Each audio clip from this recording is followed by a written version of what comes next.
Hi viewers, welcome to ரீகன் சேவை. நாம் இன்றைக்கி பார்க்க போகிற வீடியோ என்னென்னா, ஓட்டுநர் உரிமம் மற்றும் வாகன பதிவு சான்று பார்த்திங்கன்னா விண்ணப்பதாரரோட முகவரிக்கே நேரில் தபால் மூலமாக அனுப்புவதற்கு தமிழக அரசு சில வழிமுறைகளை சொல்லியிருக்கிறாங்க.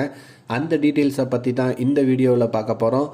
இந்த வீடியோ பிடிச்சிருந்தால் லைக் பண்ணுங்கள், ஷேர் பண்ணுங்கள் மற்றும் மறக்காமல் சப்ஸ்கிரைப் பண்ணுங்கள். வாங்க வீடியோக்குள்ளே போகலாம்.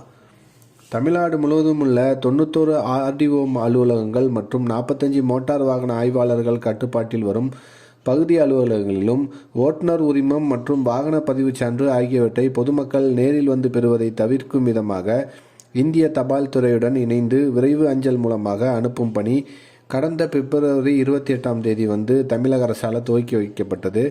இதன் மூலம் பார்த்திங்கன்னா மார்ச் மாதம் மட்டுமே 2,51,501 சான்றுகள் அனுப்பப்பட்டதில் 2,48,986 சான்றுகள் 99% உரிய நபர்களுக்கு அனுப்பப்பட்டுள்ளது. மீதமுள்ள சதவீத சான்றிதழ்கள் மட்டுமே பார்த்திங்கன்னா உரிய நபர்களுக்கு சென்றடையவில்லை. இதற்கு என்ன காரணம்னு பார்த்திங்கன்னா, நாம் இதற்கான விண்ணப்பம் செலுத்தும் பொழுது உங்களுடைய முகவரியை சரியாக குறிப்பிடாது தான் இதற்கு காரணமாக சொல்லியிருக்கிறாங்க. எனவே விண்ணப்பதாரர்கள் தங்களது முகவரியை தெளிவாக குறிப்பிடும் பட்சத்தில் மட்டுமே அவர்களுக்குரிய சான்றிதழ் பார்த்திங்கன்னா உங்களுடைய வீட்டிற்கே அஞ்சல் மூலமாக வழங்கப்படும்னு சொல்லியிருக்கிறாங்க. எனவே நீங்கள் புதிதாக ஓட்டுநர் உரிமம் அல்லது வாகன பதிவு சான்றுனாலும் கரெக்டான முகவரியை கொடுங்க. அப்போ தான் உங்களுக்கான சான்றிதழ் உங்கள் இல்லம் தேடி வரும்னு சொல்லியிருக்காங்க. விண்ணப்பதாரர்கள் தங்கள் முகவரியை தெளிவாக குறிப்பிடும் பட்சத்தில் மட்டுமே அவர்களுக்குரிய சான்று குறிப்பிட்ட முகவரிக்கே அவரிடம் அல்லது அவரது குடும்ப உறுப்பினரமோ வழங்கப்பட இயலும். அதற்கு மாறாக தொடர்பில்லாத முகவரி அளித்தால் அந்த தபால் சென்றடையாத நிலை ஏற்படும். மீண்டும் ஆர்டிஓ அலுவலகம் அல்லது பகுதி அலுவலகங்களுக்கு திரும்பிவிடும். அவற்றை மீண்டும் அனுப்பவும் இயலாது. அத்தகைய நேரங்களில் தொடர்புடைய நபர்கள் உரிய தபால் விலை ஒட்டப்பட்ட சுய முகவரியிட்ட தபால் உரையை அலுவலகத்தில் ஒப்படைத்தால் மட்டுமே உரிய சான்று மீண்டும் தபால் மூலமாக அனுப்பி வைக்கப்படும்.